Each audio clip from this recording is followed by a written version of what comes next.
There's a specific, invisible danger in conquering the world before you even understand how it truly works. When Kylian Mbappé lifted the World Cup trophy into the pouring rain of the Moscow sky, he was just a teenager. He had achieved the ultimate prize in global football before his 20th birthday, instantly sparking a massive narrative that he was destined to rule the sport for the next decade. We looked at his blistering speed, his lethal finishing, and his absolute ruthlessness, and we saw the bright future of the beautiful game unfolding. But we were not looking closely enough. We were too captivated by the highlights to notice the heavy, invisible crown being placed upon his young head. What we were witnessing was the coronation of an emperor. History has a brutal warning about what happens when a single man tries to carry an empire. 2 centuries ago, another Frenchman conquered the world at a blistering pace. His name was Napoleon Bonaparte. By the end of this video, you will never watch Kylian Mbappé the same way again. To understand the sheer magnitude of what is happening to Kylian Mbappé right now, we have to meticulously rewind to where the myth actually began. The rise was utterly intoxicating. Emerging from the concrete suburbs of Paris, he was a generational prodigy who played with a terrifying, unprecedented blend of youthful joy and cold-blooded precision. At AS Monaco, he dismantled Europe's elite defenses with a simple smile on his face. Then came the monumental, earth-shattering transfer to Paris Saint-Germain. This was a calculated move specifically designed to make him the undisputed face of his home city, and by extension, his entire nation. But the exact moment the boy officially became a monarch was the 2018 World Cup. He didn't just participate, he completely commanded it, becoming the youngest French player to score in a final.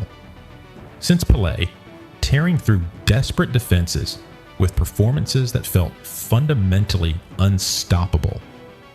From that exact moment onward, Mbappé was no longer just a football player. He rapidly became a living institution. With that institutional status came an unprecedented, staggering level of power. Paris Saint-Germain, increasingly desperate to hold on to their absolute crown jewel, essentially handed him the heavy keys to the entire kingdom. He wasn't just a forward anymore, he was the undisputed center of a multi-billion-dollar sporting and political project. The financial contracts became astronomical. His personal influence reportedly extended deep into the club's hierarchy, shaping the daily environment around him. The French president himself famously intervened to personally convince him to stay in Paris when Real Madrid came calling. Think about the sheer, crushing weight of that reality. A young footballer receiving personal pleas from the head of state, begging him not to abandon the Republic. Mbappé was systematically elevated above the club, above the manager, and arguably above the traditional boundaries of the sport itself. But absolute power in modern football is a dangerous illusion that demands constant validation. Every single season at Paris Saint-Germain became a grueling referendum on his lasting legacy. The domestic league titles were no longer nearly enough. They were quickly dismissed as mere formalities. The obsession aggressively shifted solely to the Champions League. The pure joy of the teenager was replaced by the calculated burden of a grown man who realizes that an entire city's global identity rests squarely on his shoulders.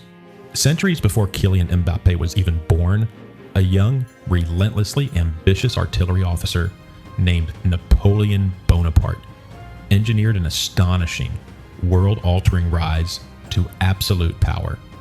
Napoleon was definitely not born into royalty. Much like Mbappé, his rapid ascent was heavily fueled by undeniable, once-in-a-generation talent and an almost terrifying, unquenchable ambition. Napoleon did not just want to merely win individual military battles. He fiercely wanted to completely reshape the geopolitical fabric of Europe in his own distinct image. He audaciously crowned himself emperor, famously taking the heavy crown and placing it directly on his own head. This was a supreme act of self-belief and total defiance against the old, established order. But Napoleon's core philosophy and the ultimate devastating tragedy of his historic rule was deeply rooted in a specific concept: that historians have studied intensely for centuries: the inescapable, tragic paradox of the conqueror. Napoleon fundamentally believed that his vast power existed only as long as he was actively, visibly winning. He once famously stated that his immense power proceeded entirely from his reputation, and his reputation stemmed directly from the glorious victories he had won. His absolute power would rapidly fall, he knew with certainty, if he were not to continually support it with more glory and more victories. This is the crucial, foundational, philosophical insight.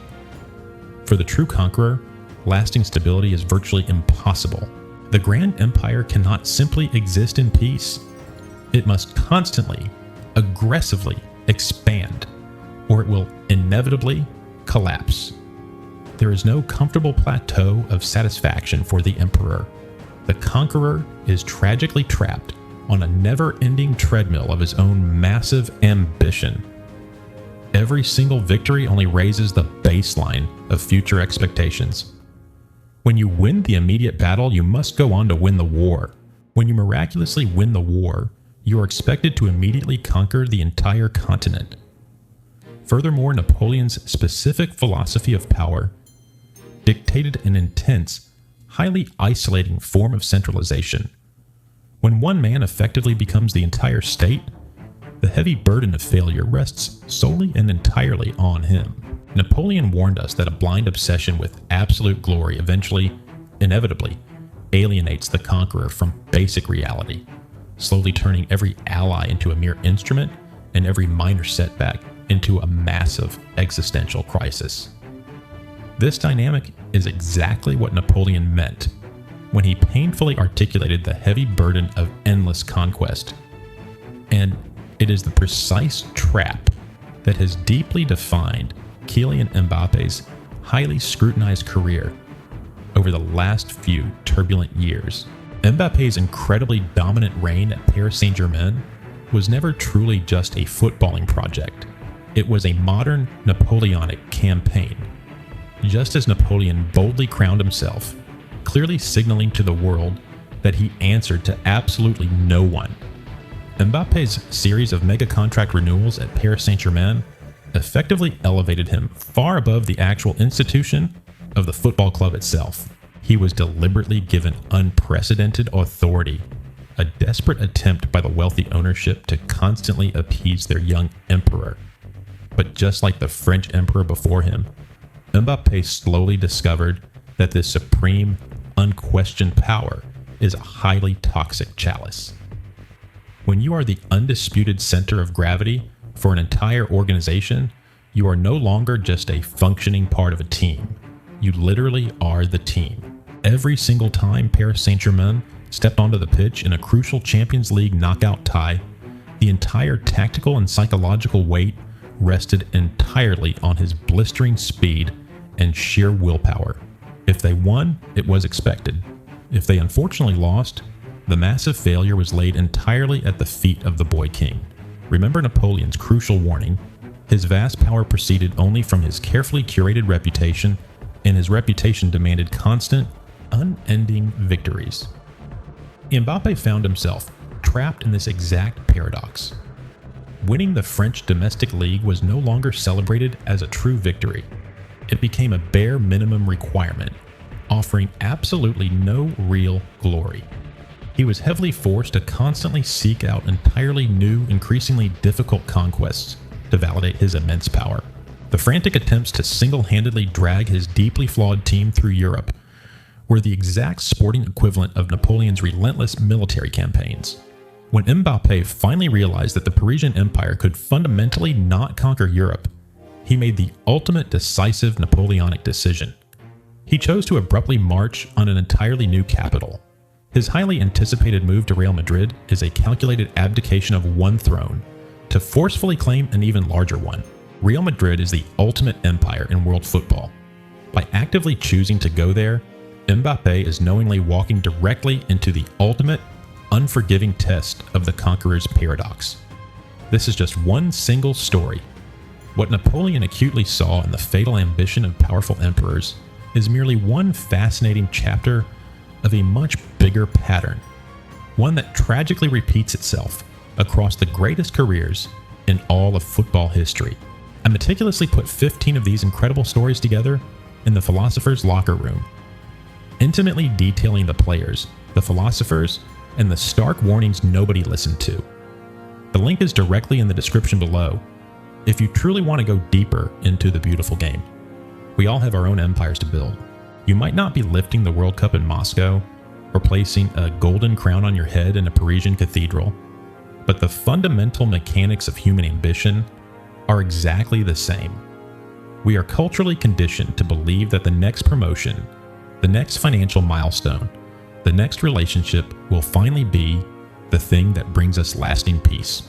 We think that once we conquer our immediate environment, we will finally be able to rest, to finally enjoy the spoils of our relentless hard work. But Napoleon's brutal warning is not just for emperors and football superstars. It is for anyone who ties their core identity entirely to their ongoing achievements. When your personal self-worth is entirely dependent on your ability to constantly win, you are actively building a psychological prison with your own hands. You create a life where resting feels indistinguishable from failing, where genuine contentment is viewed as a fatal weakness, and where the people around you slowly become nothing more than temporary tools to help you reach the next arbitrary peak. Think about the quiet, hidden exhaustion of that existence. The Conqueror's Paradox dictates that the moment you achieve your ultimate lifelong goal, the goalpost immediately, aggressively shifts. You buy the dream house, and within a month you're looking at bigger ones. You get the executive job and you immediately start obsessing over how to eventually run the entire company. It is a deeply, profoundly isolating way to live because it completely removes you from the present moment. You are always living in the hypothetical, stressful future of the next victory, deeply terrified of the exact moment the forward momentum finally stops. The ultimate tragedy of the relentless conqueror is that they mistakenly believe absolute power brings absolute freedom. In stark reality, absolute power demands absolute servitude to the next conquest. The heavier the crown you fight so hard to wear, the less you are realistically able to lift your head to actually see the beautiful world around you. This is the exact insidious trap that routinely breaks even the greatest historical minds and the strongest modern athletes. The relentless pursuit of total domination eventually, inevitably, dominates the pursuer. We watch young men like Kylian Mbappé carry the heavy hopes of an entire nation, and we deeply envy their immense wealth and their untouchable status, completely forgetting that they are sprinting at full speed on a treadmill that has absolutely no off switch. We look at the emperor and see a god, but the emperor looks in the mirror and sees a slave to his own legacy.